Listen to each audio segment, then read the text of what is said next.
नमस्कार, विंध्या टाइम्स में आपका स्वागत है। मध्य प्रदेश के शहडोल जिले में जनजातीय गौरव दिवस कार्यक्रम का आयोजन हुआ, जहां राष्ट्रपति द्रौपदी मुर्मू शामिल हुई। राष्ट्रपति मुर्मू का यह पहला मध्य प्रदेश का दौरा था और उन्होंने आदिवासियों को नए अधिकार दिए, जिससे आदिवासी और पावरफुल हो गए हैं। मध्य प्रदेश में पेसा एक्ट लागू हो चुका है। इसका लाभ 1.5 करोड़ आदिवासियों को होगा। मध्य प्रदेश में वर्षों से पेसा एक्ट एक चुनावी मुद्दा रहा है और लंबे समय से इस एक्ट को लागू करने की तैयारी थी। चलिए जानते हैं कि पेसा एक्ट क्या है और इससे आदिवासियों को क्या फायदा होने वाला है।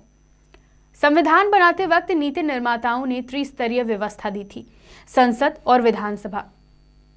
इसके बाद तीसरी व्यवस्था थी पंचायती राज व्यवस्था, जो अनुसूचित क्षेत्रों में लागू नहीं की जा सकती थी, क्योंकि जनजातीय क्षेत्रों की परिस्थितियां अलग थीं। इसलिए बाद में दिलीप सिंह भूरिया की अध्यक्षता में एक कमेटी बनी। 1986 में पंचायती राज व्यवस्था में अनुसूचित क्षेत्रों में विस्तार करते हुए पेसा कानून की शुरुआत हुई। पेसा एक्ट में 3 प्रमुख बातें हैं: जल, जंगल और जमीन। जमीन के अधिकार कानून में जमीन यानी भूमि का अधिकार मुख्य तौर पर सशक्त किया गया है। भूमि प्रबंधन कार्य का इतिहास में पहली बार दिया जा रहा है। आदिवासी क्षेत्रों में भूमि प्रबंधन अध्याय 4 के तहत आदिवासियों को और मजबूत स्थिति में लाकर खड़ा करेगा। पेसा एक्ट के बाद ग्राम सभाओं की ताकत बढ़ जाती है। भूमि अलगाव को रोकेंगे, नशीले पदार्थों को नियंत्रित करना भी इनका काम होगा। इसके अलावा इलाके में विकास कार्यों के लिए ग्राम सभा की मंजूरी जरूरी होगी। आदिवासियों पर केस करने से पहले पुलिस को ग्राम सभा को जानकारी देनी होगी। गांव के विवाद को ग्राम सभा के स्तर पर सुलझाई जाएगी। इसके साथ ही बाहरी और आंतरिक संघर्षों के खिलाफ अपने अधिकारों और परिवेश के सुरक्षा तंत्र को बनाए रखने में ये सक्षम बनाता है। ग्राम सभा को अपने गांव की सीमा के अंदर नशीले पदार्थों के निर्माण, परिवहन, बिक्री और खपत की निगरानी के साथ निषेध करने की शक्तियां भी मिलती हैं। आदिवासियों का दूसरा अधिकार है जल। आदिवासियों की आजीविका का बड़ा साधन जल है। अनुसूचित क्षेत्र में छोटे तालाब, झील, नदियां होती हैं। अभी ये वन विभाग के अधिकार क्षेत्र में आते थे।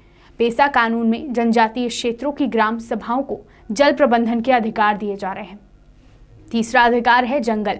इसके अलावा खनिज के टेंडर में भी अब जनजातीय महिला समूह की हिस्सेदारी होगी। जंगल में केवल पेड़ नहीं, बल्कि गौड़, खनिज और लघु वनोपज आदिवासियों की आय का बड़ा जरिया है। इस कानून के लागू होते जनजातीय गांव के स्व सहायता समूह गांव के गौड़ खनिज के टेंडर में भाग ले सकेंगे। वहीं नीलामी में उन्हें पहली प्राथमिकता दी जाएगी। मध्य प्रदेश पेसा एक्ट लागू करने वाला 7वां राज्य बन गया है। आज़ादी के इतने साल बाद भी आदिवासी अपने हक और अधिकार के लिए अनवरत जंगलों से अपनी लड़ाई संचालित करते रहे।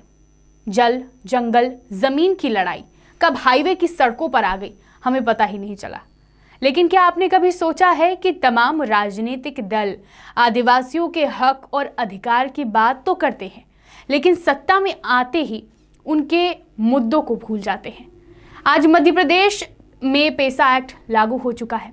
हो सकता है इससे बड़े परिवर्तन हो, लेकिन हो सकता है, क्योंकि यह भी कहा जा रहा है कि आगामी 2023 विधानसभा चुनाव की जमावट भी शुरू हो चुकी है और इस बार दोनों ही दल बीजेपी और कांग्रेस के केंद्र में आदिवासी हैं, क्योंकि आदिवासी जिस करवट बैठेंगे सरकार उसी की बनेगी।